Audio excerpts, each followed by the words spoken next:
But এই জিনিসটা আমি না বলে, বাট একদম সিরিয়াস কোনো বিষয় না, এটা একটা খুবই ফানি একটা বিষয় ছিল, এতটুকু আমি বলতে পারি কেন উনি এটা করেছেন। অবশ্যই প্রত্যেকটা টেস্ট ম্যাচই দেখেন জিততে পারলে ভাল লাগে, তার মধ্যে যদি এরকম ডমিনেট করে এরকম কোয়ালিটি একটা টিমের এগেনস্টে যদি জিততে পারো অবশ্যই এটা প্রাউডের ব্যাপার।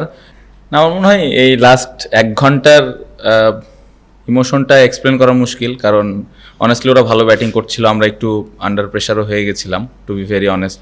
বাট একটা জিনিস আমি বলবো যে আগের টেস্ট ম্যাচগুলোর থেকে আস্তে আস্তে এখন ওই ইমোশনটাকে কন্ট্রোল করা, প্যানিক না করা, এই জিনিসটা একটু বেটার হয়েছে আমি বলবো।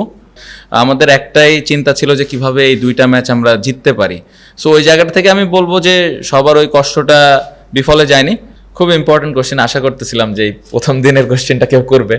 আমার মনে হয় লিটন আউটস্ট্যান্ডিং, মানে এটা আসলে টিমের জন্য খেলা আসলে যাকে বলে, আমি বলবো যে ওর ওয়ান অফ দ্য বেস্ট 100 আমি মনে করি।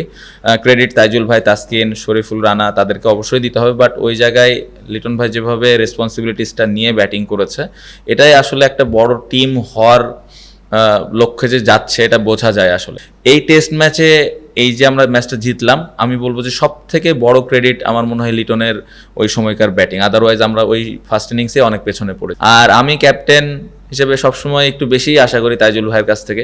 সামটাইমস একটু মাঠের মধ্যে একটু হয়তো এদিক ওদিক হয়ে যায়, লম্বা সময় ধরে বল করে, বাট তারপরেও ওই প্রেশারটা আমরাই দিই, সবাই মিলে দিই তাইজুল ভাইয়ের, যে না আরও ভালো বল করতে হবে। সো উনি এত বছর ধরে ডেলিভার করতেছেন, ভবিষ্যতে আরও করবেন, এবং এটা দেখতে ভালো লাগে। বেশি বেশি সব দলের সাথে টেস্ট ম্যাচ দিবেন, এখন আমরা বেশি ম্যাচ খেলার সুযোগ পাচ্ছি, এটা একটা পজিটিভ দিক। বাট অস্ট্রেলিয়া, ইংল্যান্ড, ইন্ডিয়া, ওনাদের সাথেও যদি আমরা আরও বেটার বেশি ম্যাচ খেলতে পারি অবশ্যই এটা আরও ভালো হবে আমাদের দলের জন্য।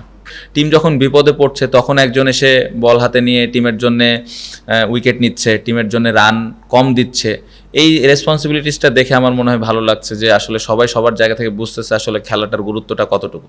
সো আশা করবো যে অনেক বেশি এক্সাইটেড আমরা না হয়ে যাই, আবার সামনের টেস্ট আসার আগে সুন্দরভাবে প্রিপারেশন নিই, যে ভুলগুলো ছিল ওইগুলো ঠিক করে, এবং এই হেলদি কম্পিটিশনটা যেন আমাদের চলতে।